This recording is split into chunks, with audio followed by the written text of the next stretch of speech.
প্রিয় ছাত্রছাত্রীরা সবাইকে পলাশ ফিজিক্স চ্যানেলে স্বাগত। আজকের আমরা একাদশ শ্রেণীর কঠিন পদার্থের তাপীয় অপসারণ এই বিষয়ের পার্ট 3 এর ক্লাস করব। এটাই এই অধ্যায়ের শেষ ক্লাস। এই ক্লাসে আমরা প্রধানত কী শিখব? এই ক্লাসে প্রধানত শিখব উষ্ণতার সঙ্গে কঠিন পদার্থের ঘনত্বের কেমন পরিবর্তন ঘটে। এতদিন আমরা উষ্ণতার সঙ্গে কঠিন পদার্থের দৈর্ঘ্য, ক্ষেত্রফল বা আয়তনের কেমন পরিবর্তন হয় সেটা সম্পর্কে জেনেছিলাম। আজকের ক্লাসের বিষয়বস্তু হবে ঘনত্বের কেমন পরিবর্তন ঘটে। প্রকৃতপক্ষে বলা উচিত তাপ প্রয়োগের ফলে কঠিন পদার্থের যে প্রসারণগুলো হয় সেই প্রসারণের প্রভাবে আমাদের দৈনন্দিন জীবনে ঘটে যাওয়া কিছু ঘটনার ওপর কী প্রভাব দেখা যায়। যেমন আমি একটা কথা বললাম, ঘনত্বের পরিবর্তন। আবার দেখবে উষ্ণতার পরিবর্তনের সঙ্গে সঙ্গে দোলক ঘড়ি যদি কেউ দেখে থাকো, দোলক ঘড়ির সময়ের পরিবর্তন ঘটে। অর্থাৎ দোলক ঘড়িটা শীতকালে একরকম সময় দেয়, গ্রীষ্মকালে একরকম সময় দেয়। শীতকালে একটু ফাস্ট যায়, গ্রীষ্মকালে একটু স্লো যায়, সময়ের পরিবর্তন ঘটে। কেন, কিভাবে হয় সেটা সম্পর্কে এখানে বুঝবো। এছাড়াও আরও একটা গাণিতিক বিষয় আমাদের বুঝতে হবে, তাপীয় পীড়ন। যারা আমরা স্থিতিস্থাপকতা শিখেছি তারা তাপীয় পীড়ন শব্দটা জানি। যারা এগুলো এখনও শেখেনি এটা বুঝতে একটু সমস্যা হতেই পারে, কিন্তু তোমরা স্থিতিস্থাপকতা শেখার পর যখন এই ক্লাসটা দেখবে তখন দেখবে বুঝতে সুবিধা হবে।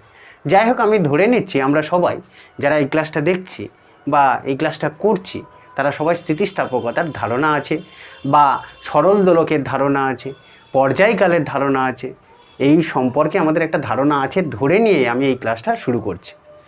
তবে একটা কথা বলি, আমরা কঠিন পদার্থের ব্যবহারিক প্রয়োগের এই দুটো তিনটে ঘটনা শিখব ঠিকই, কিন্তু আরও অনেক ঘটনা ঘটে যেগুলোর গাণিতিক সমস্যা মধ্যে পড়লে তবেই তার সমাধানটা করা সম্ভব।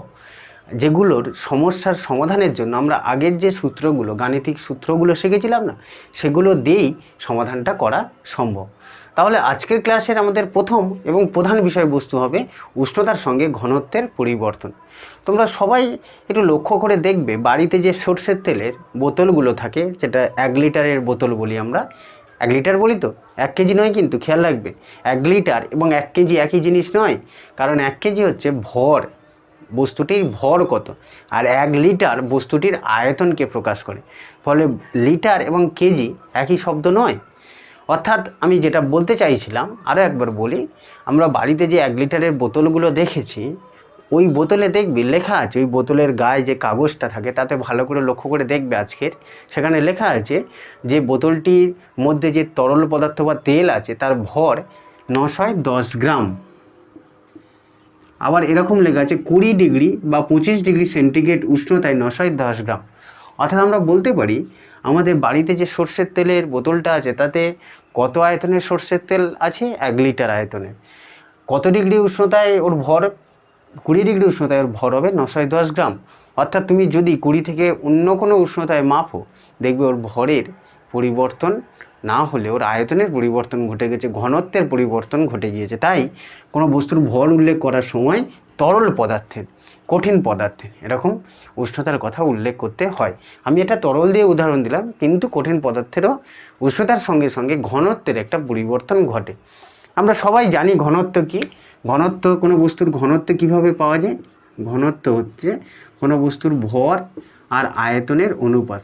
বস্তুর ভরকে আয়তন দিয়ে ভাগ করে দিলেই ঘনত্ব চলে আসে। যেমন আমি যদি আমার ঘনত্ব নির্ণয় করতে চাই, কি করব? আমি আমার ঘনত্ব নির্ণয় করতে চাইলে আমার ভর কত, 62 কেজি বা 65 কেজি বা 61 কেজি আমার ভর, আর আমার আয়তন কত মিটার কিউব বসিয়ে দেবো এখানে। দিলেই আমার আয়তন কিভাবে আমি পরিমাপ করব? অনেক রকমভাবে করা যায়।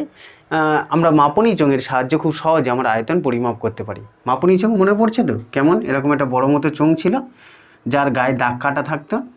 এই মাপনী চোঙের মধ্যে প্রথমে কিছুটা তরল ঢালবো। ধরো এখানটা 20 পর্যন্ত তরল আছে, 20 সেমি কিউব পর্যন্ত। তারপরে যে বস্তুটার আয়তন আমরা নির্ণয় করতে চাইছি, কি করব? সেই বস্তুটাকে এই তরলের মধ্যে নিমজ্জিত করে দেবো। দিলে কী হবে? তরল ওপরে উঠে আসবে। তরল যত দূর পর্যন্ত উঠবে, ধরো 45 সেমি কিউব পর্যন্ত উঠলো, অর্থাৎ বস্তুর আয়তন আমরা কত বলতে পারি? 25 সেমি কিউব। দেখো আমি বস্তুর ভর পেয়ে গেলাম, আয়তনও পেয়ে গেলাম। এবার এই দুটো ভাগ করে দিলে কি চলে আসবে? ঘনত্ব চলে আসবে। আচ্ছা, এটা 61 কেজি হলে এটাকে গ্রামে পরিবর্তন করতে হবে, 1000 দিয়ে গুণ করতে হবে, কারণ এটা কেজি আর এটা সেন্টিমিটার কিউব তো হতে পারে না, তাই দুটো একই এককে নিয়ে গেলাম। এইভাবে আমরা বস্তুর ঘনত্ব নির্ণয় করি। এখন দেখো ঘনত্ব ব্যাপারটা কি, যদি আমরা একটু বোঝার চেষ্টা করি। ঘনত্ব আমরা বুঝতে পারছি যে বস্তুর ভরকে আয়তন দিয়ে ভাগ করলে ঘনত্ব আসে। ঘনত্ব বোঝার জন্য আমরা এরকম একটা বুঝি, ধরো ওই যে জলের বোতলগুলো থাকে, আমরা যে বোতলগুলো সাধারণত ব্যবহার করি, 1 লিটারের বোতল, এই যে বোতল, এই বোতলে আয়তন কত, 1 লিটার, আয়তনের একক কিন্তু লিটার। এবার দেখো এই বোতলে যদি আমরা পুরো জল ভর্তি করে দিই, সম্পূর্ণটা জল ভর্তি করি, জলের বোতলের ভর কত হবে যেন, বোতলের ভর হবে 1 কেজি। আবার আমরা যদি এই বোতলে জল না ভর্তি করে যদি তেল ভর্তি করি, তাহলে জল ভর্তি করলে ভর কত হলো, 1 কেজি। সর্ষের তেল ভর্তি করলে কত আসবে, সর্ষের তেল ভর্তি করলে দেখবে ভর আসবে 910 গ্রাম, কম হলে একটু, তাই না? আবার দেখবে যদি আমরা পারদ ভর্তি করি, পারদ ভর্তি করলে ভর আসবে দেখবে প্রায় 14 কেজি, ওই একই 1 লিটার। দেখো এই বোতলে আয়তন কত, 1 লিটার, অর্থাৎ আমি যখন জল ভর্তি করছি, 1 লিটার জলের ভর কত হয়ে গেল, 1 কেজি। 1 লিটার সর্ষের তেলের ভর কত হলো, 910 গ্রাম। 1 লিটার পারদের ভর কত হলো, 14 কেজি। 14 কেজি হয়ে গেল ভর। অর্থাৎ আয়তন একই থাকছে, ভর পরিবর্তন হচ্ছে। মানে কি, মানে বস্তুর ঘনত্ব বেড়ে যাচ্ছে, তাই আয়তন একই থাকলেও ভর বেড়ে যাচ্ছে। বুঝতে পারলে? ঘনত্ব পদার্থের একটা ধর্ম।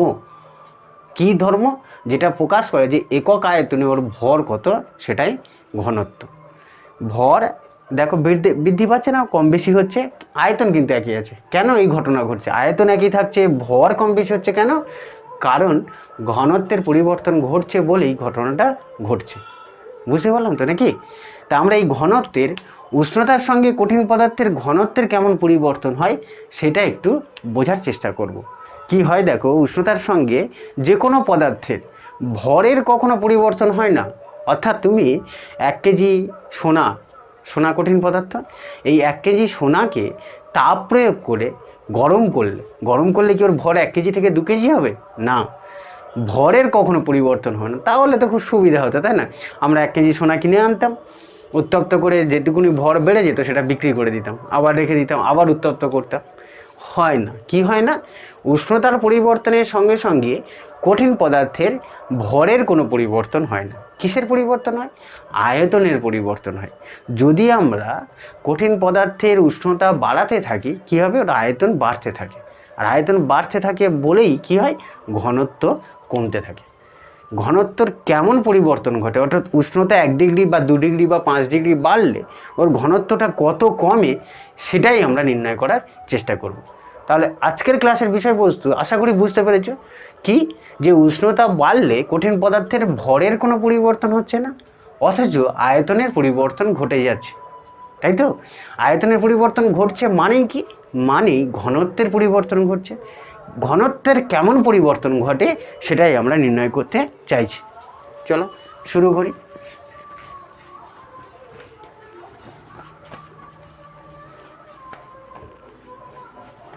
ওই লেখাটা থাক।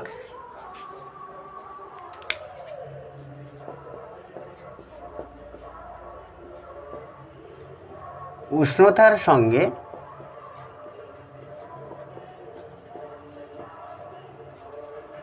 কঠিন পদার্থে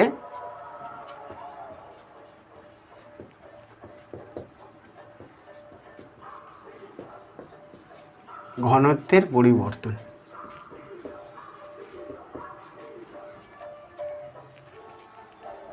উষ্ণতার সঙ্গে কঠিন পদার্থের কেমন ঘনত্বের পরিবর্তন হয় সেটা নির্ণয় করা শিখবো, তাই তো?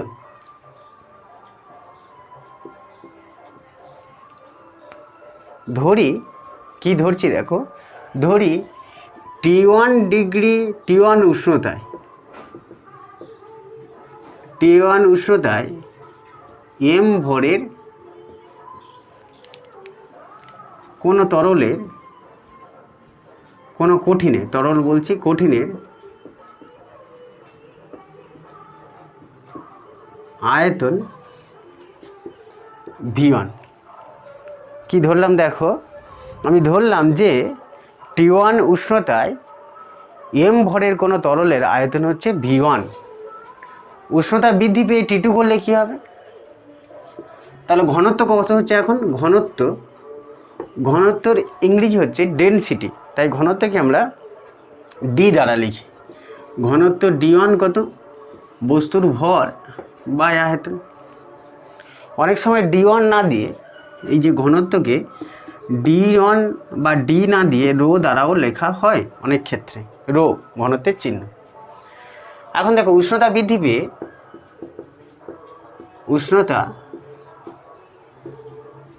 পেয়ে T2 হলে কি হবে? T2 হলে মানে উষ্ণতা T1 থেকে বেড়ে T2 হলে ভরের কি কোনো পরিবর্তন হবে না? আমরা একটু আগেই বললাম উষ্ণতার সঙ্গে ভরের কোনো পরিবর্তন হয় না। তাহলে কি হবে? ভরের পরিবর্তন হবে না তো কি হবে? আয়তনের পরিবর্তন হবে। ফলে আমরা লিখতে পারি, দেখো উষ্ণতা বৃদ্ধি পেয়ে T2 হলে ভর অপরিবর্তিত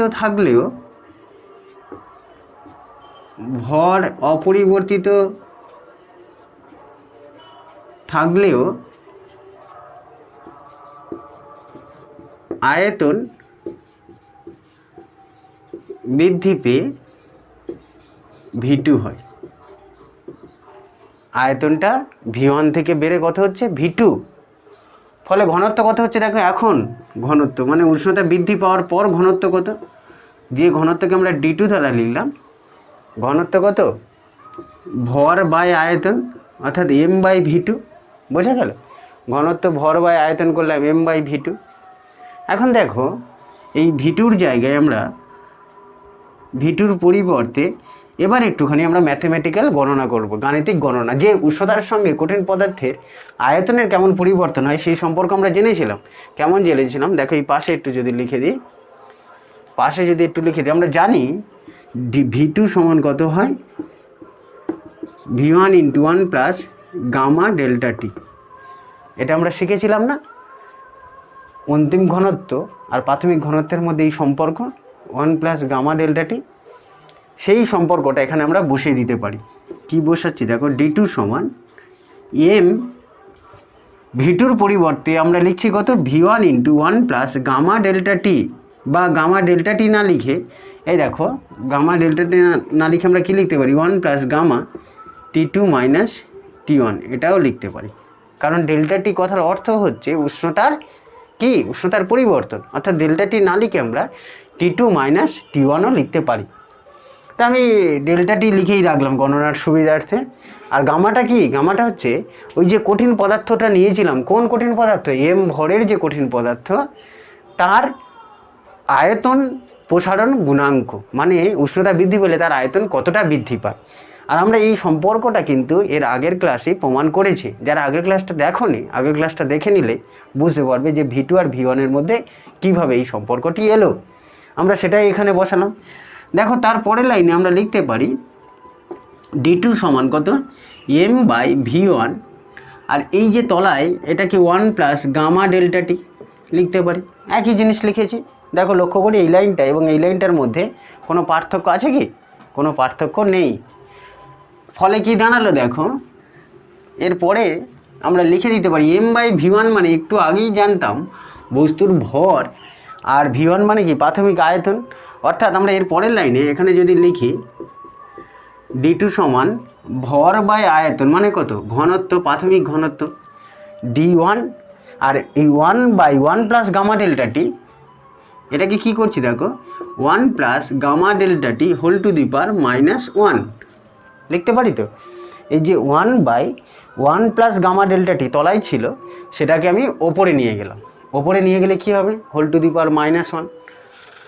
আর M/V1-এর পরিবর্তে এই যে এইটুকুনির পরিবর্তে কি লিখলাম? D1, আর 1/1 প্লাস গামা ডেল্টা টি এর পরিবর্তে উল্টে দিয়ে লিখলাম, তাই তো? এর পরের লাইনে দেখো আমরা লিখতে পারি D2 সমান D1 ইন্টু, এইটা ভাঙলে কত হবে?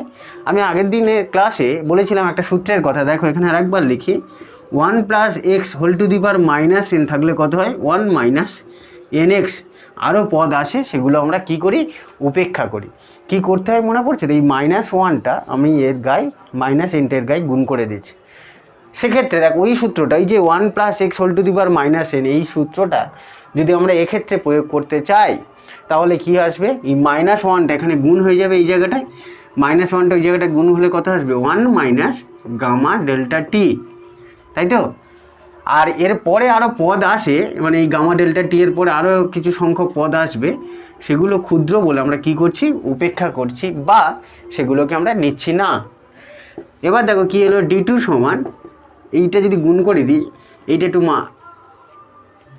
ঘরের মধ্যে রাখি, এটা কাজে লাগবে আমাদের। গুণ করে দিলে দেখো কি আসবে, d1 - d1 গামা ডেল্টা টি। অর্থাৎ অন্তিম ঘনত্বটা কিভাবে পাচ্ছি আমরা, উষ্ণতা বাড়লে ঘনত্ব কত হয়েছিল, d2। তো দেখো অন্তিম ঘনত্বটা আমরা কিভাবে পাচ্ছি, প্রাথমিক ঘনত্ব থেকে এই রাশিটুকুনি বাদ দিতে হচ্ছে। অর্থাৎ প্রাথমিক ঘনত্ব কত ছিল, d1, সেই d1 থেকে এই পত্রগুলি বাদ দিলেই আমি d2 পাচ্ছি। ফলে আমরা কি বলতে পারি, আমরা বলতে পারি যে উষ্ণতা বাড়লে কঠিন পদার্থের ঘনত্ব অর্থাৎ d2 কমে গেল। কতটা কমলো, d1 এর থেকে এইটুকুনি পরিমাণ কমে গেল। ঘনত্ব কমলো তো, কারণ d1 থেকে এই রাশিটুকুনি বাদ দিলে তবেই অন্তিম ঘনত্ব আসছে। অর্থাৎ কি, উষ্ণতা বাড়লে ঘনত্ব হ্রাস পাচ্ছে। আমরা কি লিখতে পারি, উষ্ণতা, সুতরাং কি দেখতে পেলাম, এই অঙ্ক করে আমরা দেখতে পেলাম যে d2-র মান d2 d1 এর থেকে ছোট। কেন, কারণ d2 বের করতে গেলে d1 থেকে কিছু একটা বাদ দিলে তবে d2 আসছে। দেখো যদি y সমান x - 5 হয়, এর মানে কি, y বড় না x বড়, অবশ্যই করে x বড়। কেন, x থেকে 5 বাদ গেলে তবেই y আসে, x তো বড়, সেটাই আমি এখানে লিখেছি, d1 বড় d2 ছোট। সুতরাং d2 < d1, অর্থাৎ উষ্ণতা বৃদ্ধিতে কি বলতে পারি, উষ্ণতা বৃদ্ধিতে কঠিন পদার্থের ঘনত্ব হ্রাস পায়, তাই না। কতটা হ্রাস পায়, d1 গামা ডেল্টা টি, বা এটাকে d1 গামা ডেল্টা টি না লিখে এরকমভাবেও লেখা যায়, d1 গামা ডেল্টা টি এর পরিবর্তে কত, t2 - t1 পরিমাণ হ্রাস পায়। বুঝতে পারলাম। অর্থাৎ আমরা বলতে পারি, দেখো একটা কঠিন পদার্থের উষ্ণতা যত বাড়াবো তার ঘনত্বটা কমে যাবে। কতটা কমবে, তার এই গাণিতিক সম্পর্কটা আমরা প্রতিষ্ঠা করলাম। কেন ঘনত্ব হ্রাস পেল, আসলে উষ্ণতা বাড়লে কঠিন পদার্থের আয়তন বৃদ্ধি পায় বলেই ঘটনাটি ঘটে। এই হলো একটা ব্যবহারিক প্রয়োগ, কঠিন পদার্থের প্রসারণের ব্যবহারিক প্রয়োগ। আর একটা প্রয়োগ শিখবো বলছিলাম, কি, সেটা হলো তাপীয় পীড়ন। এই তাপীয় পীড়ন আমি শুরুতেই বলেছি, শিখতে গেলে স্থিতিস্থাপকতা জানতে হবে। স্থিতিস্থাপকতা যারা জানো তারা বুঝতে খুব সুবিধা হবে, যারা জানো না তারা একটু স্থিতিস্থাপকতা পড়ে সেটা শিখলে সুবিধা হতো। যাই হোক, আমাদের যেহেতু অধ্যায়ে আছে একটু বলে দিই, তাপীয় পীড়ন কি। তাপীয় পীড়ন কেমন ব্যাপারটা যেন এরকম একটা ঘটনা, এটা মুছে ফেলি।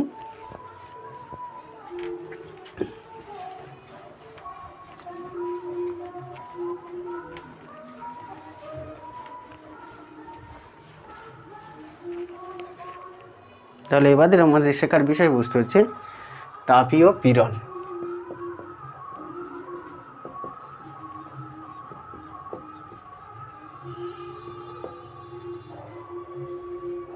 তাপীয় পীড়ন ব্যাপারটা কেমন দেখো, ধরো এরকম একটা ধাতুর পাত আছে, খুব শক্তিশালী, ধাতুর পাতটা খুব শক্ত, এরকম, এটা পুরো নিরেট, এই অংশটা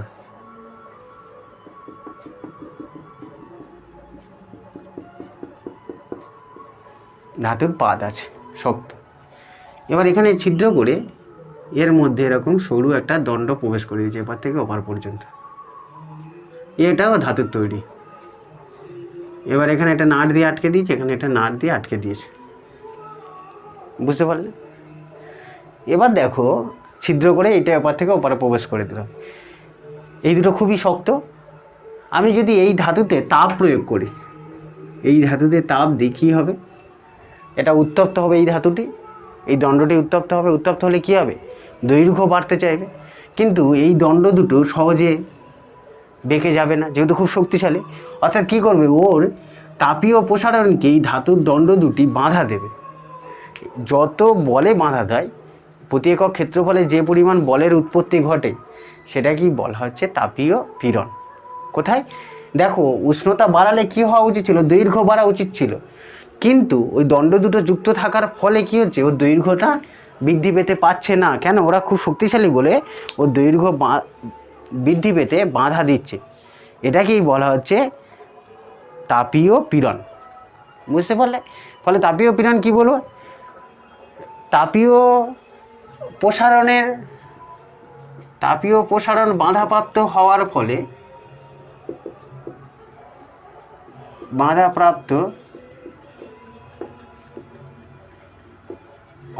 ফলে যে পীড়নের উৎপত্তি হয় তাকে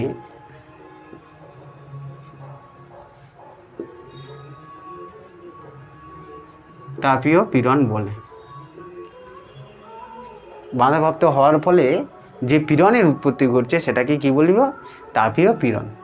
তাপীয় পীড়ন বের করব কি করে? দেখো, আমরা এমনি পীড়ন ইয়ং গুণাঙ্ক, এই যে ধাতুটার ইয়ং গুণাঙ্ক ওয়াই সমান জানি কি, এটাই শিখেছিলাম স্থিতিস্থাপকতায়, পীড়ন বাই বিকৃতি।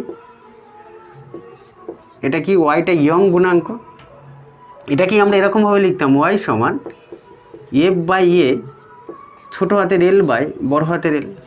ছোটো হাতের এলটা কি, দৈর্ঘ্যের পরিবর্তন বাই প্রাথমিক দৈর্ঘ্য, এইভাবে লিখতাম। তো আমাদের এখানে কী বের করতে হবে, তাপীয় পীড়নটা। তাপীয় পীড়ন মানে কোনটা, এফ বাই এটা, অর্থাৎ এফ বাই এ সমান কত আসছে দেখো, ওয়াই ইন্টু ছোটো হাতের এল বাই বড় হাতের এল, বা ডেল্টা এল বাই এল। এলটা কি প্রাথমিক দৈর্ঘ্য, আর ডেল্টা এল হচ্ছে দৈর্ঘ্যের যে পরিবর্তনটা হচ্ছে। এফ বাই এটা কেন বের করছি, আমাদের তাপীয় পীড়নটাই আমরা বের করতে চাইছি।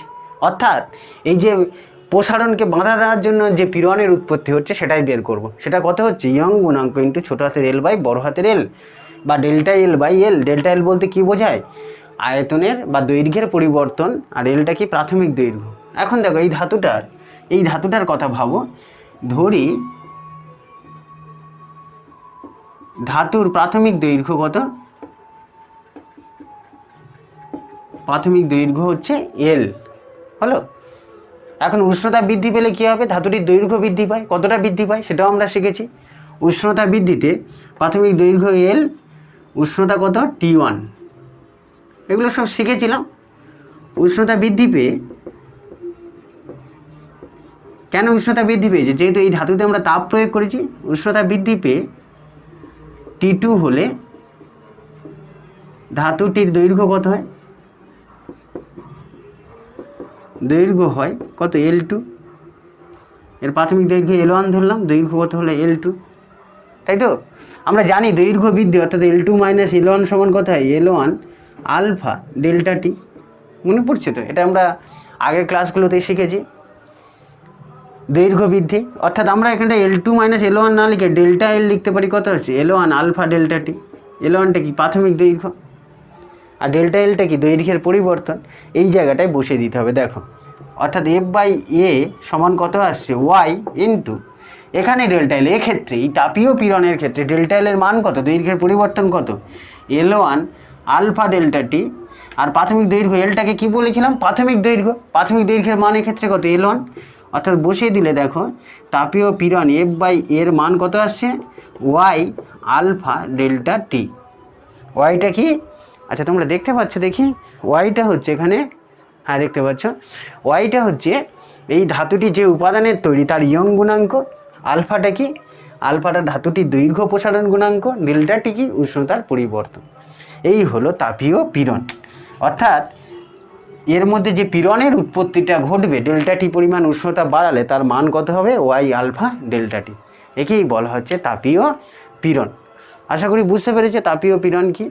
আর তাপীয় পীড়নের একক তো নিউটন পার কি মিটার স্কোয়ার। পীড়নের একক আমরা জানি কত হয়, নিউটন পার মিটার স্কোয়ার, হলো। এবার আমরা শিখব উষ্ণতার সঙ্গে দোলক ঘটির দোলনের পরিবর্তন। দোলক ঘড়ি অর্থাৎ যে ঘড়িটা দোলে, তোমরা সবাই যারা সরল দোলক জানো তারা নিশ্চয়ই বুঝতে পারছো কথাগুলো, দোলক ঘড়ি। তাহলে এবার শিখব কি, এইটাই, এই গাণিতিক রূপটা শিখলেই মোটামুটি কঠিন পদার্থের ব্যবহারিক প্রয়োগগুলো আমাদের হয়ে যাবে।